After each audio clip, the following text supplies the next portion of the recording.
ঈদের আগের দিন পরিবারের কাছে বার্তা পাঠিয়েছেন সোমালীয় জলদস্যুদের হাতে ২৯ দিন ধরে জিম্মি বাংলাদেশি জাহাজ এমভি আবদুল্লার ২৩ নাবিক।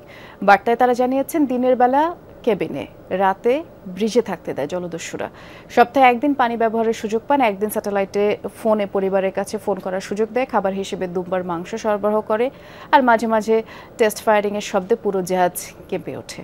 কবে মুক্তি মিলবে এই চিন্তায় নির্ঘুম রাত কাটছে বলেও নাবিকরা বার্তায় জানিয়েছেন। এদিকে জলদস্যুদের সাথে আলোচনা অনেক দূর এগিয়েছে বলে মালিকপক্ষের দাবি। গত ১২ মার্চ সোমালীয় জলদস্যুদের কবলে পড়ে বাংলাদেশি জাহাজ এমভি আবদুল্লাহ।